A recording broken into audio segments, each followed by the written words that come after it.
This is the Greg Bedard Patriots Podcast with Nick Cattles. We're back, baby. We're going to talk about this football game coming up on Monday night between the Patriots and the Bears. But first, I remind you, the Greg Bedard Patriots Podcast with Nick Cattles, brought to you by our friends at Athletic Greens, the one-stop shopping for 75 high-quality vitamins to help you start your day right. Greg, let's start where we've started the last several weeks, and that is Mac Jones on the practice field, looking mobile. Is he back in the saddle on Monday night? Sure seems like it. I mean, things can change, and they will. A lot of this injury stuff is, testing, seeing how they bounce back, that sort of thing. It's one thing they've been off. This is the first time they've been on the practice field or on the field since the game. So I'm sure Mac feels great. Now, how does he feel tomorrow? That's another test. One thing that I wanted to point out to people, and also Nick wasn't on the pod that I recorded the other day. Just something to point out, because there's been a lot of discussion, or there was before today, about how all the reporters in Cleveland said that Mac looked terrible on Sunday on the field, throwing and things like that. And I just wanted to make sure that people understand how that could happen, because basically what we've seen on the practice field, every week he's made a little bit more progress. And then all of a sudden on Sunday, game day, he didn't look good. And then, some people were speculating, I don't even know if he's going to be able to play against the Bears. How does that square up with him being better today and just progressing and as usual? So what people need to understand, and this is both my experience covering the league and also my own personal experience with I've more than a few times I've had severe ankle sprains that I've had to come back from. And basically with every NFL athlete, at some point in time when you're coming back from an injury, there's they try to strike the right balance between hey, we want you to heal up, but also at some point we gotta test it. We gotta see what it can do. We don't want you to hurt it further, so we're gonna let you rest. But at some point in time, they say, all right, we gotta push it to see what's going on here. And I think either Friday at practice or possibly Saturday in the hotel at Cleveland, they usually have a big ballroom. They go through walkthroughs and stuff like that. At some point, either Friday or Saturday, was Mac's sort of push it day to see, could he play against the Browns? It also could explain why he traveled to Cleveland, that they said, all right, let's try it once we get to Cleveland and then we'll see.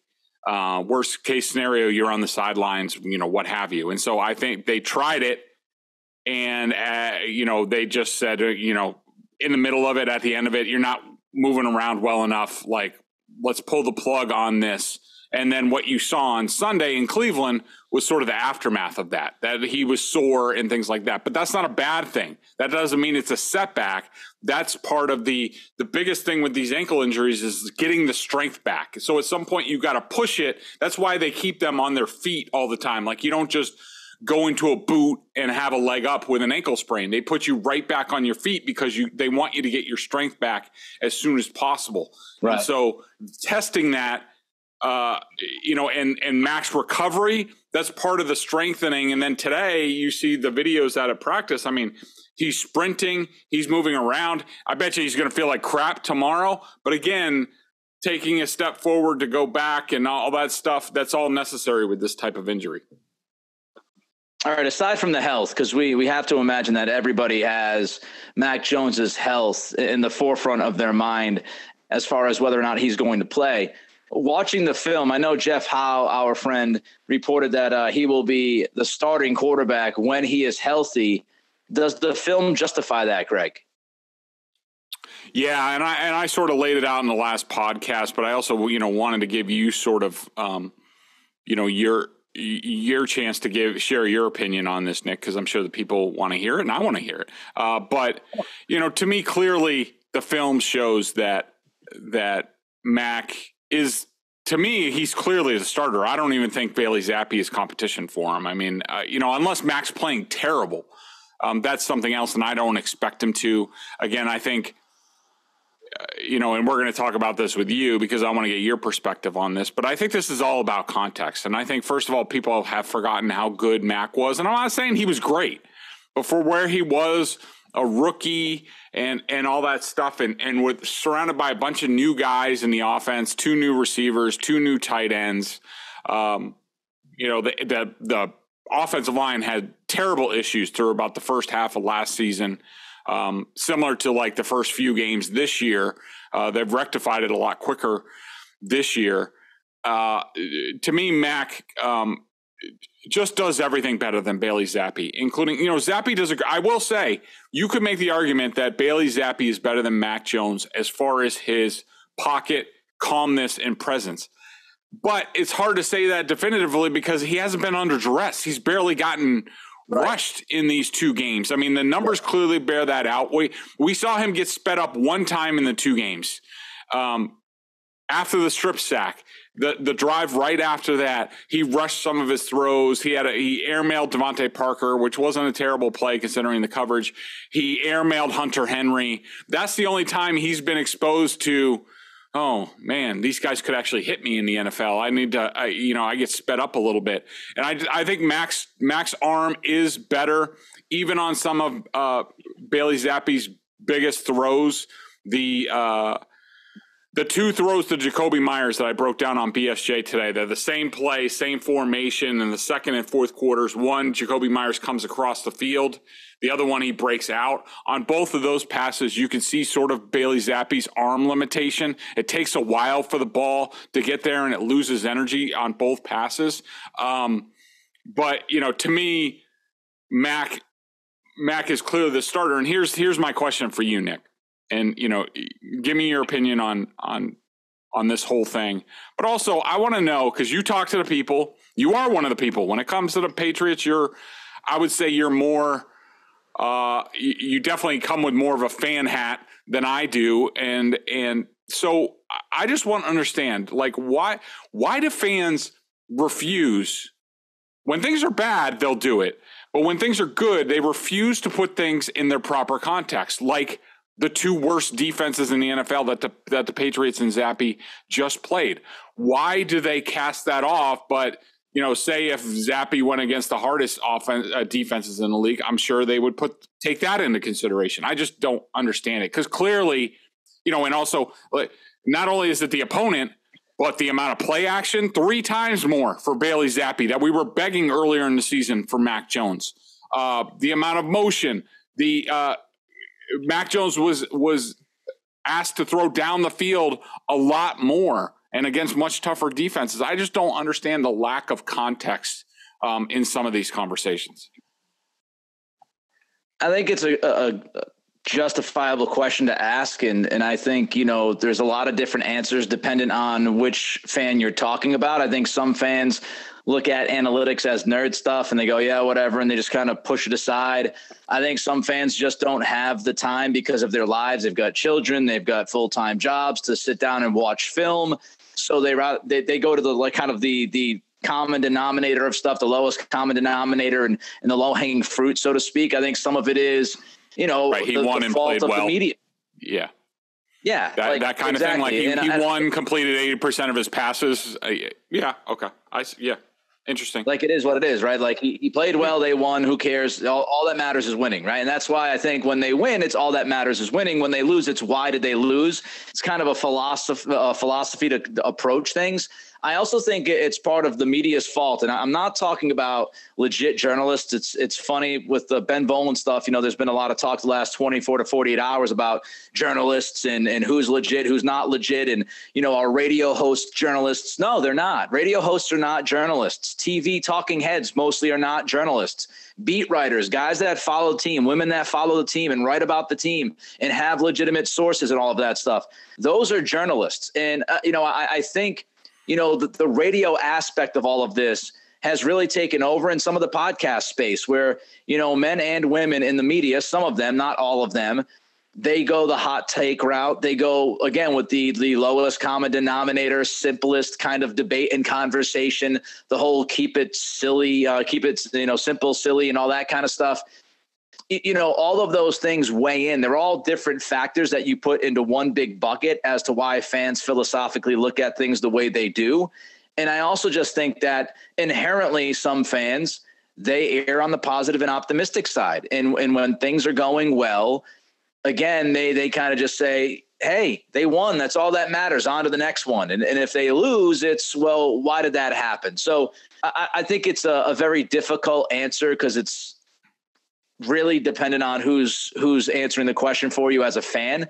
But I think it's a lot of those different things that I hit, all kind of the perfect storm into one, where you get the people that push back and they don't want to pay attention to the context. I agree with you for what it's worth that, I don't think Mac is getting pushed. I don't think Mac is in danger of losing his job. I think the play calling has been obviously different since Mac's been down. I think they've played teams that aren't good. Green Bay just got easily dismantled by the Jets last week at Lambeau.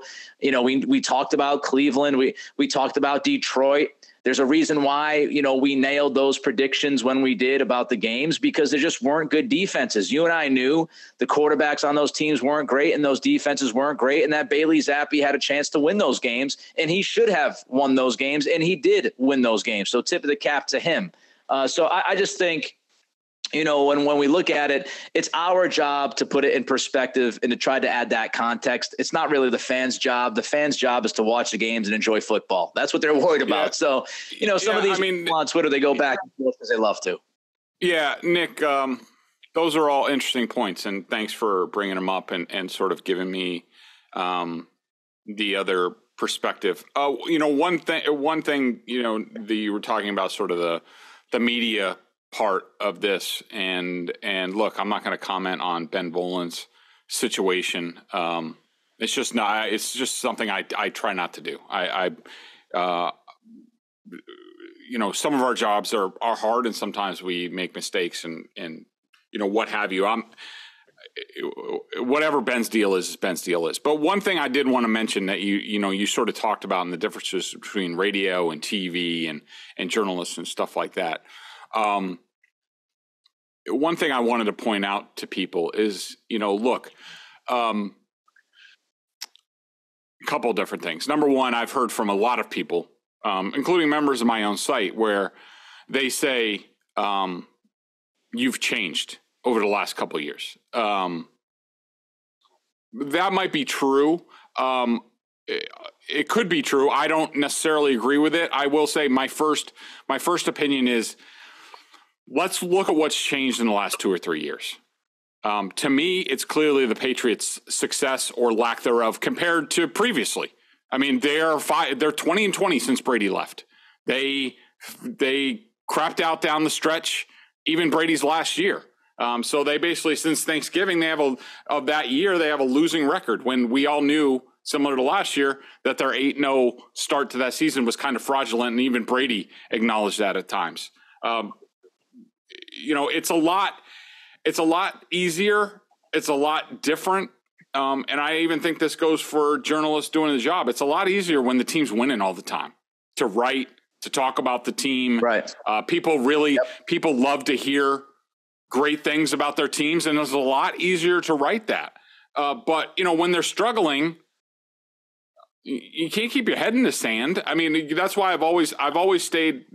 At the end of the day, I try to stay true to the film, because I think the film never lies. Sometimes I can make mistakes with that film, but it does give me a sense of confidence when I give my opinion on things. And I'm not saying I'm right all the time. I'm not right all the time. Nobody is. But the other thing I wanted to acknowledge is, look, times have changed in the media game.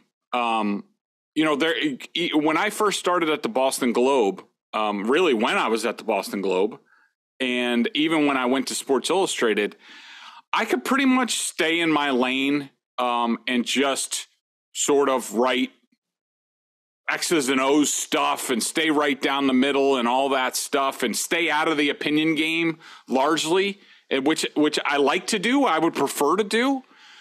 But, since I started BSJ and sort of the changing media landscape, whether it's Felger and Maz or on this podcast or on my site, people want to know what I think. And, and that goes for all media, not just me.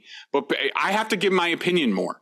And do I like it? No. Would I rather do it the way I used to do it? Yeah. But the game has just changed. And I just try to, even though that's uncomfortable for me, I still try to stay fact-based, film-based, analytics-based, anything that I can do to back up my opinion. I very rarely just give you my opinion. If I give you my opinion, I have data to back it up. And that even goes back to when I was at the Globe. And that's something that I told Belichick, Brady, and Kraft when I started on this beat. When I met with each of them, I said, look, anything that you can help me do to stay fair and fact-based and balanced and in my coverage, I would greatly appreciate it. And that was reciprocated by all of them. And it continues to be to this day. And so I just wanted to make those things clear because I think it's a good time to sort of, talk about this stuff a little bit. You and I could do, I think, an hours-long podcast on this stuff. Just a couple of things, because I will comment on Ben Volin in a minute or two, because I feel comfortable in doing so.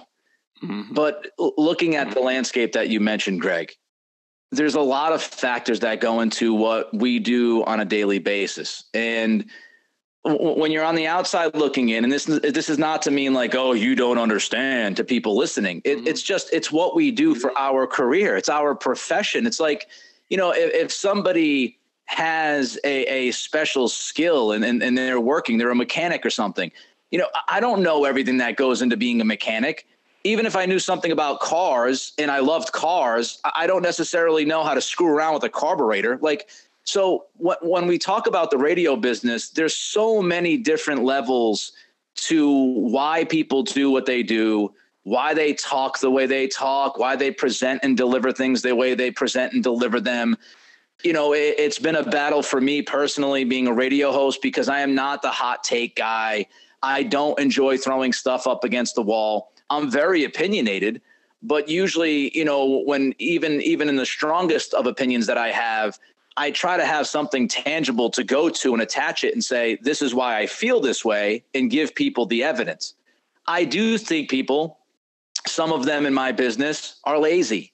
I do think they're complacent. I do think they grab the lowest hanging fruit because they do 20 or 25 hours of radio a week. And people might say, oh, that's not that big of a deal. Trust me, folks, when you're doing 20 hours of radio a week and you're reading what you're reading and you're watching what you're watching and just trust me, there's a lot more work that goes into it than it might seem. And the truly best at what I do in this business, the truly best of them, they might make it look easy because they're that good at it. So just try to put that in perspective and just to shed some light in Greg's position. I don't want to speak for Greg. I do think people are interested in this stuff. So put Greg's, we talk about context, put Greg in context with the Felger and Maz show. Greg has 2 hours to go in there, which about 41 minutes each hour, 42 minutes, depending on breaks.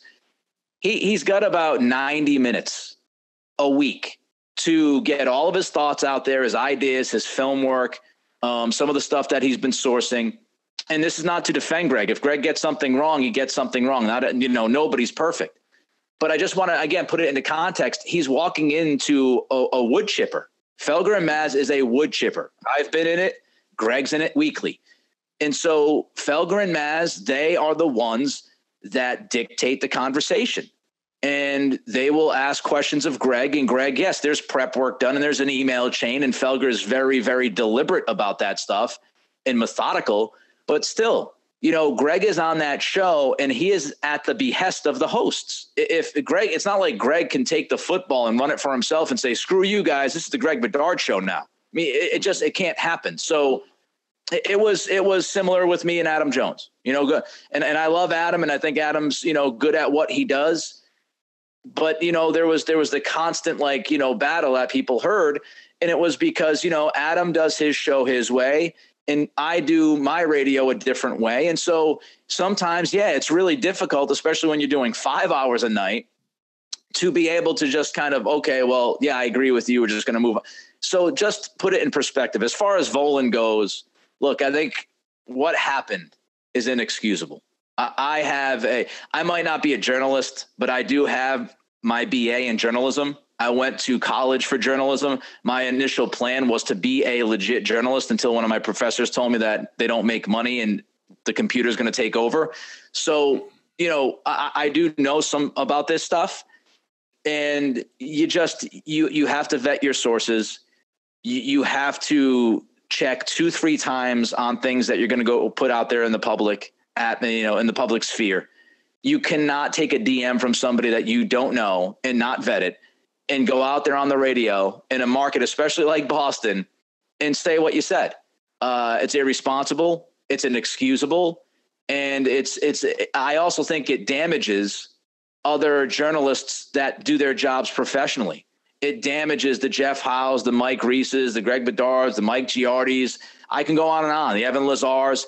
And, you know, I got back and forth with somebody on Twitter, and it didn't get ugly, but I got back and forth with somebody on Twitter yesterday, and it was like the minority. Because I said, you know, there's the minority that don't do their job the way they should. And somebody pushed back and said, minority, how about this guy and that guy? And they threw you in there as well, and Tom Kernan. And I was like, look, even if you name 5 people or 6 people, even if there are so many, you know, Karen is another name that does her job impeccably. There are so many, the Patriots.com guys. Yes, it's Sunshine Radio and all that fun stuff that they have, but there are so many people doing the work, so many people that have the sources and vet the sources. Does it mean that Greg's been right all the time? No, and I'm sure Greg would tell you that. I'm sure he got something from a source or two that ended up not being true.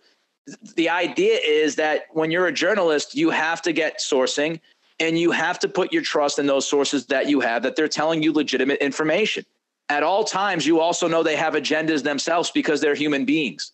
And sometimes when you're trying to sift through all of it, yeah, a crack slips through. It happens to everybody. Have you done your job flawless? Whether you're a nurse or a doctor or a mechanic or a custodian or a front desk coordinator, have you always done your job 100% correctly and got nothing wrong, never made a mistake? Did you ever put trust into other people that might have used that trust against you, and there was nothing at the end of the day that you could have done? Again, we have to keep it in perspective as far as what journalists do, and that they're not always going to be flawless. But there is no excuse for what Ben Volin did. Let's jump to the Athletic Greens, Greg, before we talk about the AFC East. I started taking AG1 because I wanted to make sure I was getting all the vitamins and nutritional supplements I needed in one place. Now I've been on it for a month or 3 months, now, and I love it. It doesn't taste like it's super healthy, even though it's a green juice. People will like green juice, bleh. But I'm telling you, it has a kind of a mild tropical taste, a little minty, and I actually look forward to it each morning. I'm telling you. So what is this stuff? With 1 scoop of delicious AG1, you're absorbing 75 high-quality vitamins, minerals, whole food source ingredients, probiotics, and adaptogens to help you start your day right. This special blend of ingredients supports your gut health, your nervous system, your immune system, your energy, recovery, focus, and aging, all the things you're looking for. I take it first thing in the morning. It's now part of my routine, and I'd be lost without it. I love how it contains less than 1 gram of sugar, no GMOs, no nasty chemicals or artificial anything, while still tasting good. Right now, it's time to reclaim your health and arm your immune system with convenient daily nutrition. It's just 1 scoop in a cup of water every day. That's it. No need for a million different pills and supplements to look out for your health. To make it easy, Athletic Greens is going to give you a free 1-year supply of immune-supporting vitamin D and 5 free travel packs with your first purchase. All you have to do is visit athleticgreens.com/Bedard. Again, that's athleticgreens.com/Bedard to take ownership over your health and pick up the daily nutritional insurance. Let's look at this division. AFC East, we look at all the records and all the teams. Greg, where do you think the Patriots kind of slide in to this division right now?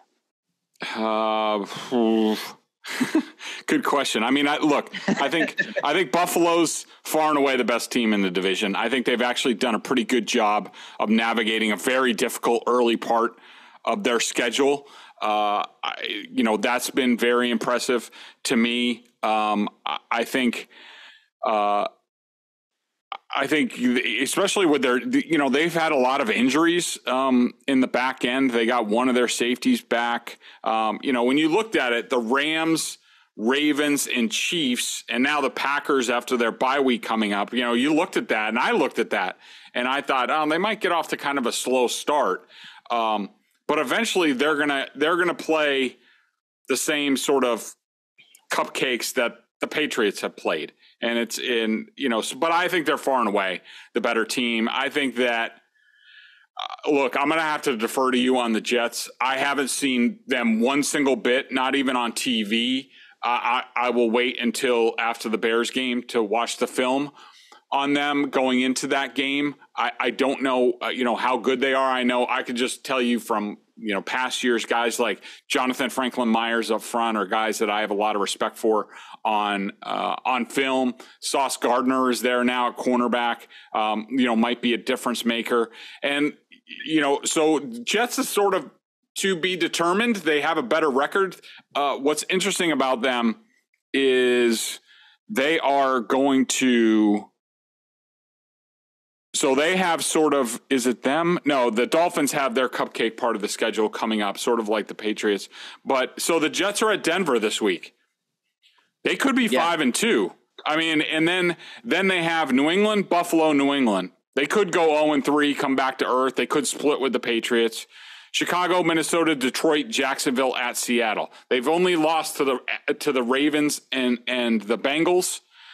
So they're to be determined. I don't know what to make of them. The Dolphins obviously beat you. I think, if Tua comes back this week and stays healthy, I think that they're better than the Patriots, and they beat them, and they have their layup part of the schedule coming up with Pittsburgh, Detroit, Chicago, Cleveland, and Houston. I think Watson's going to be back for the Dolphins game for Cleveland, so that completely changes them as a team. It changes how you defend them. Like the Patriots were confident, we could stack the box and not worry about Jacoby Brissett because he's Jacoby Brissett. You do that against Deshaun Watson, forget about it. So the Dolphins could legitimately be 8-3 and go on a little running streak here, a winning streak similar to the Patriots. So that's sort of the way I see things. I'll be interested to hear your comments, especially on the Jets. Well, the Jets, I look at them and I haven't seen them at all, really, just like you. I haven't had the opportunity to watch them a lot. But when you do look at them, they're similar to the Patriots in a way that, when you look at their wins, right? They beat Brissett, they beat Trubisky/Pickett. That was the game Trubisky left. They put Pickett in for the second half when they beat Pittsburgh. They beat Miami, but that was with Skylar Thompson and Teddy Bridgewater. Thompson went out with an injury. Bridgewater came back from his concussion. And obviously they had a really good win last week against Green Bay, but I'm not a big believer in Green Bay. I said that before the Patriots game, and I would have loved to see what would have happened in that Green Bay game if it was Mac Jones and not Bailey Zappe. But I think Rodgers was dead on accurate a couple of weeks ago when he said, we gotta play better and be better. We're not going to keep winning the way we're winning. He said that after the Patriots game. And since then, look what happened. They went to London, they got beat by the Giants, and then they got beat by the Jets at home easily, really. I mean, so they haven't really wowed me with any of their wins. And I don't think you could look at the Patriots wins and say, wow. So I think they're in a very similar category. I would lean with the Patriots being better than the Jets. I think that will be the end result. I do think the Jets will come back to earth a little bit. Especially, their defense when they start playing some tougher teams. Miami, I would say, is a tick above the Patriots. I mean, like you said, they beat the Patriots. So head to head, Miami proved they were the better team. Will that be the case by the end of the year? I don't know. But right now, they are the better team, especially with Tua coming back and with the schedule they have coming up. So I would have the Patriots likely, third in the division right now. And that's dependent on, Mike McDaniel. I don't want to anoint him yet either. I thought people kind of went bananas about McDaniel's offense because they had one unbelievable electric half against Baltimore who blew like 3 coverages. If you look at some of their other games, the way they were playing, it wasn't like they were going, absolutely haywire offensively. So pump the brakes a little bit on McDaniel. Let's see how, this all comes together after teams have a bunch of film. And I still am not the biggest believer in Tua. I think, with Waddle and Hill, that obviously makes his job much easier. There were still alarming plays in that Patriots game that I can't turn a blind eye to. And I've seen him several times, even when he got concussed. Look, Not going to blame him for the concussion, okay? But that was a sack you can't take. I mean, and he takes sacks that you can't take. He makes mistakes. He puts the ball up in places at times that he shouldn't. So I still want to see him as a quarterback through a full season before I sit there and go, oh no, two is nails. So we'll see how all of that comes together. But right now the Patriots are third in that division. But let's get into this weekend's game. Patriots, Greg, they are 9-point favorites. Monday Night Football. The over-under is 40. So a couple of points of interest here. I have not watched Bears film yet. I'm taking advantage of the Monday game, so I'm going to do that today and tomorrow. So my definitive view on this game will be at BSJ at bostonsportsjournal.com. And also remind people that if you want to see sort of what we're talking about the information I give people with, video analysis and play breakdown and player ratings, my game breakdowns. If you go over and you click on my Bedard's breakdown for the Browns game, at the top, you'll see the link to 3 free articles, or at least they've been pulled off the paywall. And so you can see everything, including my video analysis of the coach's film. So at some point I'll have Bears stuff up there. Yeah, I can't wait to watch this Bears film. It should be scintillating. But look, pending my film review, I'll tell you, if Zappe was starting this game, I might think about just taking the Bears because I do think he's got to come down to earth. And I do think that the Bears defense is decent. And they seem to be getting some people back, but the Bears offense is freaking horrible. I mean, it's probably the worst in the league. It's horrendous. And with Mac Jones, the other factor is Mac Jones is coming back. Mac Jones is not going to regain his starting spot. He wants to put up a 50 burger in this game to shut everybody up. And I wouldn't doubt him and the Patriots doing that. And also, he's very popular with his teammates, guys like David Andrews and Jacoby Myers and those guys might be like, hey, they hear the noise. It might be like, hey, people have forgotten how good Mac is. Let's go out and ball out for Mac and let's light the world on fire. So I could definitely see that. I'm banking on something like that happening. So I'm taking the Patriots, and I am going to my score. Let's say 40-13. So I'm going with the over also. Woo. Blowout city. Look, extra day, this being a Monday night. So you're giving Belichick an extra day and that staff to prepare for Justin Fields. And what you said is accurate. They are just woeful offensively. I don't know, aside from turnovers in special teams plays, which you can't predict, I don't know how Chicago scores more than 13 in this game. So it's really going to be up to the Patriots as far as that over under and the -9. Can the Patriots get to 24, 27, 31? I think with Mac back they can. So I will also take the Patriots -9, and I would go over the 40. And let's see if we go to 7-0 on the season. Greg, let's get to the BSJ member question.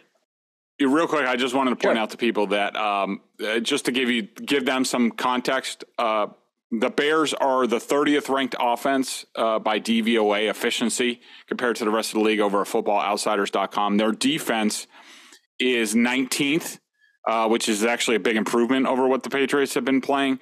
They are 14th against the pass, 27th against the run. So that hopefully with Mac Jones back in the saddle, let's see the same stuff. Run the ball, yes. Play action. Let's go. I want to see Mac around the same as Bailey Zappe, 35% of play action. Like, let's get it going. Let's go back to the old Patriots offense and just stay there. Can we, please? Go back to what you do well, please. Yeah. BSJ member question of the day, of course, $39.99 on the annual plan. You get all the great coverage, Celtics, Bruins, Red Sox, also Greg with the coach's film and the chats every week. Check it out at bostonsportsjournal.com. Greg, what is the BSJ member question of the day?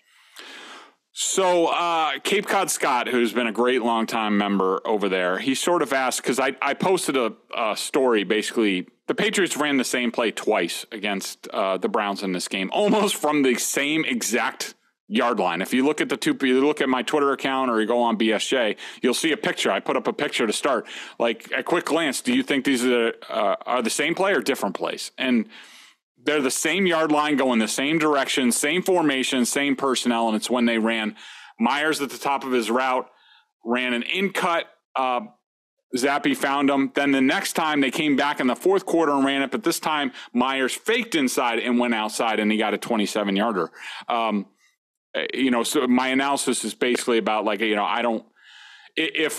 if that play was set up by the run earlier from the same formation, you could say that's what I was looking for. And I looked through all the plays because I wanted to be like, there you go, Matt Patricia. That's what I'm talking about. That's play calling in the NFL. Now, it was still a good play call.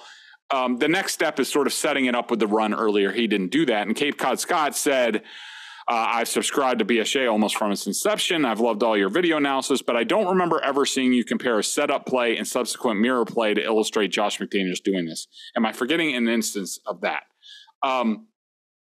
So basically what I would say to Scott is, first of all,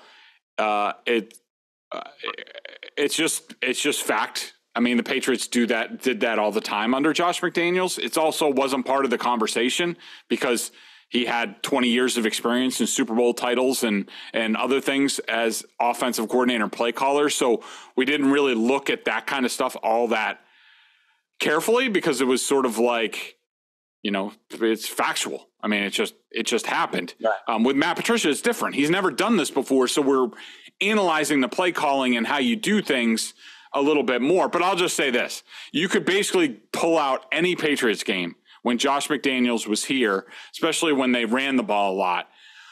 And I can almost guarantee you they ran the same run action with a guard pulling. They would run a running play with the guard pulling. And then later in the game, they came back, ran play action off of that. Think about Rob Gronkowski over the middle. I mean, how many times did you see that? Guard pull, play action, boom, Rob Gronkowski down the middle of the field. That's what I'm talking about. That's not actually, great play calling. It's not an example of advanced stuff that you see some of the stuff on film around the league. But that's just a basic example of, the run and the run action setting up and giving you a big play in the passing game later in the game.